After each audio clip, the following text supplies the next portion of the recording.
At the end of 1992, Sega found itself on the winning side of its recent battles with Nintendo, over control of the American video game market. The year began with Sega Genesis leading the 16-bit wars, with a 60% market share over Nintendo, the former market leader. The sea change came about from a few key decisions made under the leadership of Tom Kalinske at Sega of America. Sonic the Hedgehog was made the face of the company. His original game was designed in Japan, with a fair amount of American input. A broader campaign positioned Sega as the alternative for older gamers. The cool place to be, the underground, where things could get a little crazy. Sega cut the price of the Genesis to $149, with Sonic included, forcing Nintendo to stand out as the more expensive choice, until Nintendo cut the price of the Super NES as well, losing $50 for each sale. Sega then doubled down in 1992 by delivering Sonic the Hedgehog 2. The game was bigger, faster, more colorful, and introduced Sonic's new sidekick, Miles Prower, aka Tails. To really bring things home, Sega did something unprecedented. Sonic 2 was released everywhere around the world on the same day. Sega celebrated with a huge media event, making the day like a holiday. Sonic Tuesday, November 24th, 1992. Sonic 2 was the biggest-selling game that year in many markets, with millions more Genesises going home to happy gamers. Going into 1993, the big headlines continued to follow the battles of Sega and Nintendo. Could Sega three-peat in '93? Tom Kalinske and everyone at Sega came up with a plan to outdo Sonic Tuesday. A three-pronged attack called Sonic Mania Day.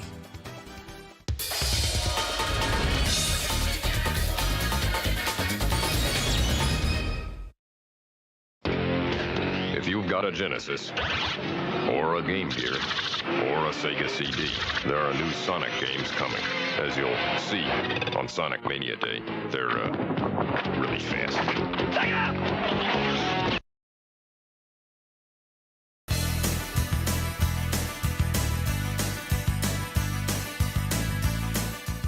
While Sonic Tuesday was the most successful video game release in history as of 1992, behind the scenes, Sega was nearly broken from the project. The work put in to deliver Sonic 2, 16 months after the original outing, was a superhuman task. Sega of America created a new division strictly to produce the game, Sega Technical Institute, STI for short. Yuji Naka, the producer and programmer of both Sonics, moved to California to be closer to Tom Kalinske and others who were preparing the worldwide launch of Sonic 2. The team worked round the clock for months to get the game finished in time. Under immense pressure, it's natural for stress to take its toll and tensions to flare. The fallout from the making of Sonic 2 resulted in Yuji Naka vowing to never work with American designers ever again, while Mark Cerny, the man who founded the Institute, had left Sega entirely. At the start of 1993, Yuji Naka remained at STI, but was sent newly hired staff from Japan to create Sonic 3. American members of STI were kept locked out of the process. Yuji Naka got to work on Sonic 3, but the idea of delivering that game in a year's time, a game bigger and better than Sonic 2, in less time than it took to make Sonic 2 itself, was unreasonable, impractical, and crazy. All the while, back in Japan, Naoto Oshima, aka Big Island, worked independently on separate Sonic projects as the leader of Sonic Team. Initially, he had worked on bringing Sonic 2 to the Sega CD. Eventually, it was decided that having a CD version of the game was redundant, as most Genesis and Mega Drive owners likely had the game already, and a simple conversion would not show off any of the special features that a game on CD-ROM could deliver. Naoto Oshima instead expanded his project parallel to Sonic 2. When Sonic Tuesday was given the green light, it gave him even more time to develop a unique Sonic game on CD-ROM, with development moving into 1993. With Big Island having more time to develop a Sonic game than ever before, and with literally hundreds of times the memory of a cartridge in a CD-ROM, the potential for the biggest and best Sonic game yet was clearly there. In-house, the project was known simply as Sonic the Hedgehog CD. The name would carry over to the final product. As the project started before the completion of Sonic 2, the game engine from the original Sonic was used. The chronology of this game places events between the first and second Sonic games. In Sonic 2, speed was put front and center. Sonic ran twice as fast as he could before. While he still runs fast in Sonic CD, Sonic Speed was given a fresh take, that Sonic was so fast he could travel through time. This new angle guided the story of the game. In Sonic's world, there is a place called Never Lake, which holds a large sphere known as the Little Planet. This is the place where the 7 Time Stones are kept. These stones have the power to alter nature by traveling through time. The Little Planet rises once every year, and on the occasion of this year's rise, Dr. Robotnik hatches a plan to steal the Time Stones. Since the stones are not visible on the surface, Robotnik anchors the Little Planet to a chain so it cannot set back into the lake. He builds a fortress there where he and his badniks can search for the Time Stones and rule the world by conquering the past. In Sonic CD, each act and zone has multiple planes of time with a past and present. The future can be seen as either good or bad. To create a good future, Sonic must travel back to the past and destroy the machines Robotnik has left there. If that can't be done, or the past is skipped entirely, it will lead to a bad future for that zone. Each era has different graphical designs, music, enemies, and objectives. The layouts of each act will also be slightly different. There are 7 zones, more than Sonic 1 and less than Sonic 2. But there are stage variations in each act, with over 60 in all. Along with that, there are 7 special zones where Sonic can reclaim the missing Time Stones. Using the extra power of the Sega CD, these special zones are presented in a 3D style, with Sonic running around a rotating map. To access these zones, Sonic needs 50 rings to open the giant ring at the end of any act, just like in Sonic 1. Once in the zone, Sonic must destroy all the UFOs for that area before time runs out. The timer gets shortened when Sonic touches water, but there is a chance to extend the timer by destroying blue UFOs that appear in the final 20 seconds. If you finish every special zone, you'll have all the Time Stones. Then there will only be a good future because Sonic has stopped Robotnik from going back to the past. While on the Little Planet, Sonic encounters 2 new characters. Amy Rose, a pink hedgehog who is a skilled tarot card reader and is deeply in love with him. Sonic doesn't have time for romance though, as Dr. Robotnik's newest creation, Metal Sonic, is out to destroy him. This robotic hedgehog is designed in the likeness of Sonic, meant to think and act like him in every way. During the game, Metal Sonic kidnaps Amy. With the extra memory a CD-ROM offers, hundreds of times larger than a cartridge, a large amount of music was put into Sonic CD. Every track was recorded in the Red Book audio format, the same as standard audio CDs. Each zone has a basic theme for the present era, which would then be remixed in different ways for the past and future. For the first time, live vocals were heard on a Sonic soundtrack, including the main theme, You Can Do Anything. A few samples from popular musicians, such as Bob Marley, can also be heard throughout. Sonic appeared in fully animated opening and ending sequences, something CD-ROMs of the time were known for. The animation was done in the traditional method, with hand-drawn and painted cells that were filmed. The final animation was then digitized and scaled down to fit the constraints of the Sega CD. No home video game machine at the time was capable of displaying VHS quality video. In the opening, Sonic races up towards the Little Planet, while giving everyone a nice view of the Never Lake area. As for the ending, well, you just have to save the day to see it all. Sonic CD was completed in the summer of 1993 and released in Japan that September.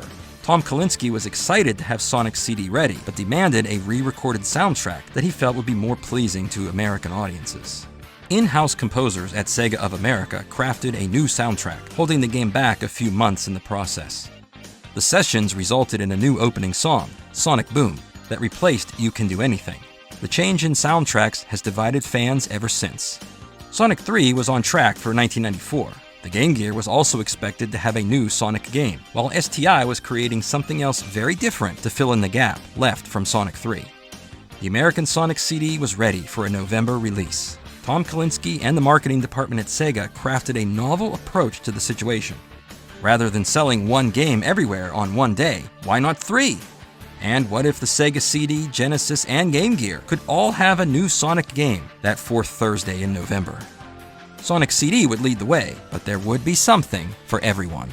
The plan was set in motion for another promotional event, November 23rd, 1993, Sonic Mania Day.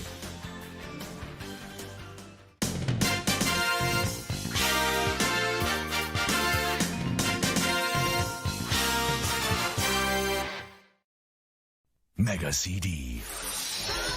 究極兵器メタルソニック、最速にして最強のライバル出現がソニックを熱く過激にする。過去へ未来へ、超音速アクションは時空をも超えた。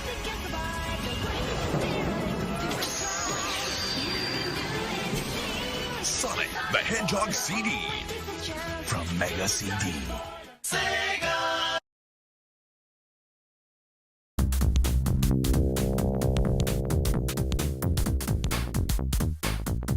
At the start of 1993, STI was segregated into Japanese and American sections. The separation caused some resentment, but work continued as usual. The Japanese half of STI was hard at work on Sonic 3. When it was realized mid-year that Sonic 3 would not be ready until '94, the American team was presented with the task of developing that year's Sonic game, in time for Christmas. As well, that game could not be another Sonic 3. Not that there was time enough for that anyway. Many of the Americans drafted for this new Sonic game had worked on Sonic 2. Peter Morawick, who designed some of the stage artwork for Sonic 2, conceived the idea of an expanded Casino Night Zone, considered by many the most fun stage from Sonic 2. The slot machines, bumpers, flippers, and tons of bonus points were a highlight for the Sega developers, marketing team, and fans alike. Turning away from the standard Sonic stages of loops and turns, the concept focused on pipes and tubes for transport, where Sonic would always be rolled up into a ball, bouncing around and on the attack. The concept quickly evolved into a game of video pinball while retaining the standard functions of Sonic the Hedgehog. The stages are not like true pinball boards, save for the most basic concepts of gameplay. The mashup made for the perfect title, Sonic Spinball. Sonic can walk around in some areas and even perform the spin dash, though Sonic is balled up for most of the game. Therefore, he is invincible, except if he falls off the board, resulting in one lost life. The player must use the flippers and bumpers to guide Sonic through each stage. Unlike Sonic 1 and 2, collecting the Chaos Emeralds is required because their collection will unlock subsequent areas of the game, which eventually lead to a boss battle, and then moving on to the next stage. Speaking of Chaos Emeralds, the story behind Sonic Spinball is cleverly woven into the game. Yes, Dr. Robotnik is back, turning Sonic's animal friends into badniks, while making off with the Chaos Emeralds once again. However, this time the evil Doctor has built a new fortress with a unique defense system that resembles a pinball game. Toxic caves feature dangerous radioactive waste and use minecarts as a conveyance, similar to Sonic 2 on Game Gear. The lava powerhouse uses magma and thermal energy to power the machines in Robotnik's compound. After that, Sonic goes inside the machine, where all of Sonic's friends are being transformed into badniks. Each of the 3 stages is followed by a bonus stage that resembles a true pinball machine. Here, Sonic can collect bonus points, but be careful, don't cause a tilt on the machine. It all leads to a final confrontation with Robotnik in the final stage. Can Sonic save the day? To help the player along, the game features the status strip in the top portion of the screen. This displays important information such as lives and score, but will also remind the player of how many Chaos Emeralds are left in the stage. As well, the status strip will issue a warning if enemies are nearby, and if a dangerous event is about to take place. It helps the player along, especially in the beginning, which takes away some of the guesswork of what to do when you start for the first time. Sonic Spinball is a fun side game that retains the feeling of Casino Night Zone action. It feels like a natural evolution of the game, which in future Sonic games expanded to feature more of the gameplay style seen in Spinball. Sonic Spinball was also the first Sonic game, and one of only a few 16-bit games overall, that was made by a majority American development team. Something noteworthy, and a pointer to the near future, where many soon-to-be stars would be developed outside of Japan. Sonic Spinball was the last of the 3 games to be completed. The initial shipment of cartridges were solely for the US. Releases in Japan, the UK, and Europe came after the American debut. The opposite of the other games that made up Sonic Mania Day. The Sega CD and Genesis Sonics were locked, loaded, and ready to roll. Only one more piece of the puzzle was left to put into place.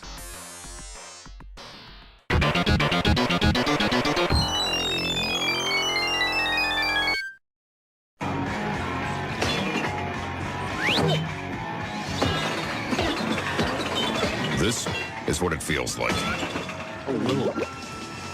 It's Sonic. It's pinball. It's new Sonic Spinball. It's faster.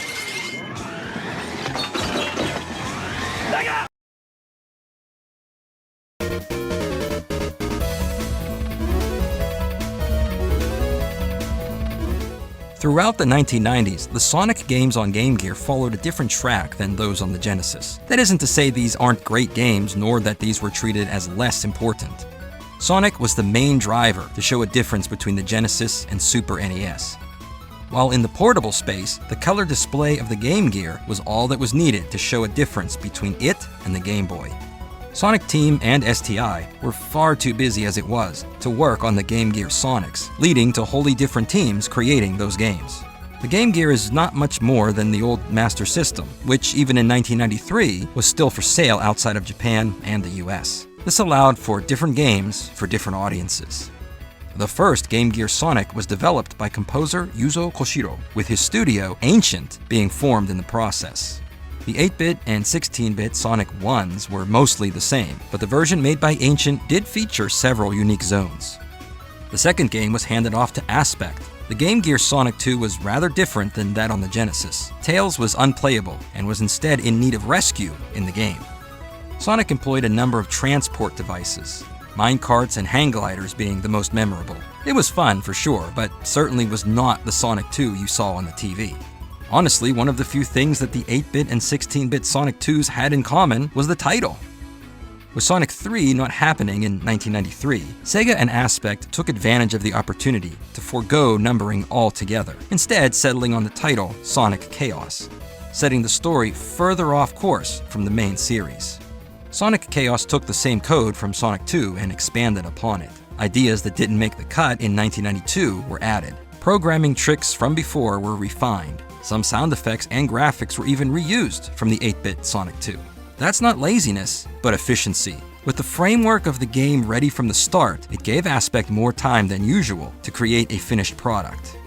Stages were much larger, rivaling those on 16-bit. Sonic was faster too. In Chaos, the screen was fixed to keep Sonic anchored in one place. He no longer outran the screen, nor was there a worry about the lack of ground beneath him. Problems the first two 8-bit Sonic outings suffered from.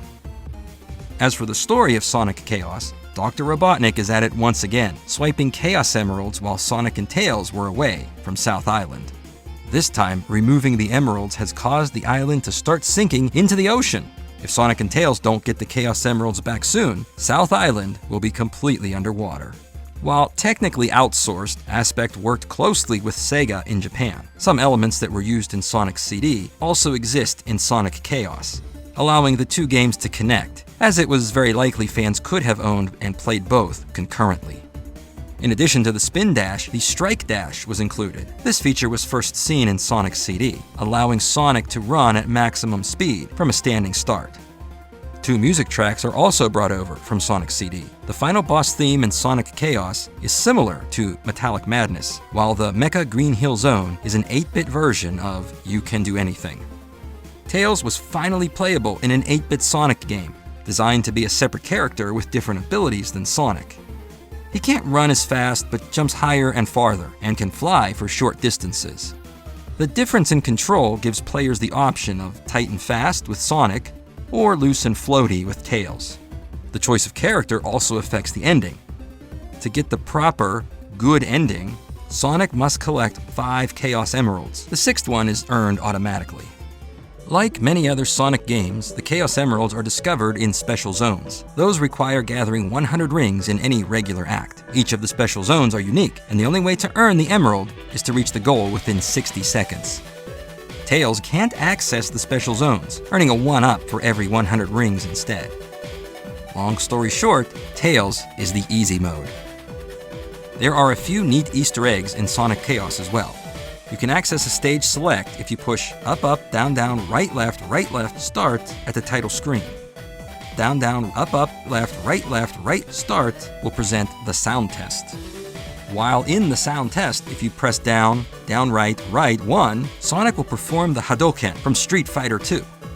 Don't tell Capcom about that one, okay?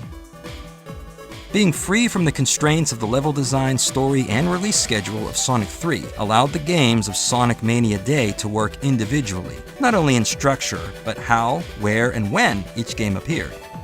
Sonic Chaos was first released for the Master System in regions where the machine was still alive and well, in the autumn months of 1993. The UK, Europe, Brazil, and Australia all received this version before the one on Game Gear. The main difference is a larger screen area, naturally, which made the game feel a bit more relaxed and open than the smaller portable screen could allow. The Game Gear version still appeared outside of the US first, though only by a few days. In Japan, the title was changed to Sonic and Tails.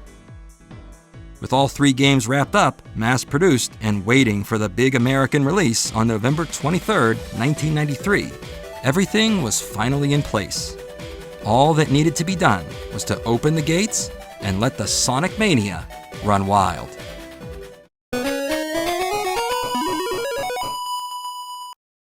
Amazingly, the universe began in chaos. Things were fast. It was cool. Over the years, that chaos would take many forms. But one thing it's never become is portable. Introducing new Sonic Chaos for Game Gear. Chaos with rocket shoes. Chaos with pogo springs. Chaos with Sonic or Tails. Chaos improved. New Sonic Chaos only on Sega Game Gear. Sega!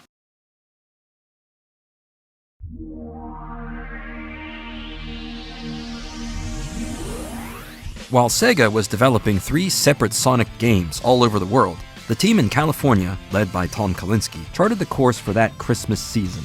Sonic Tuesday already set the perfect date that balanced development time, production time, and consumer spending habits. The Tuesday before Thanksgiving. It gave Sega enough time to polish these games, manufacture millions of copies, and have them available for sale just long enough to create excitement, making sure everyone picked up a copy before it was too late.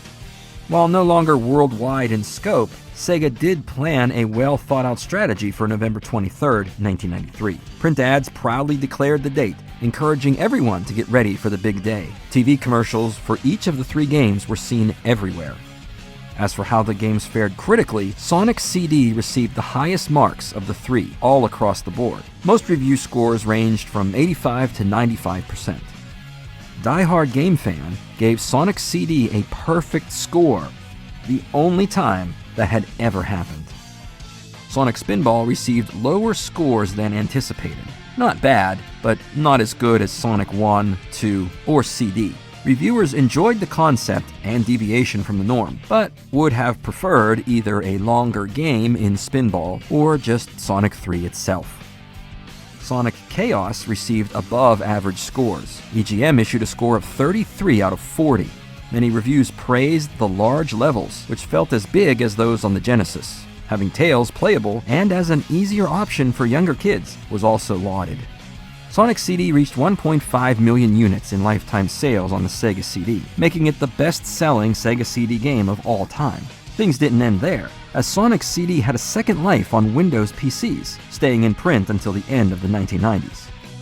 Sonic Spinball was popular enough to port to the Game Gear in 1994. The game also inspired the concept of moving Sonic into different genres, seen in games such as Sonic Drift, Sonic Labyrinth, and Sonic Shuffle in later years. For the overall head-to-head against Nintendo, Sega sold 5.9 million new Genesis units in 1993, bringing the total to 13.5 million Genesis sets in American homes.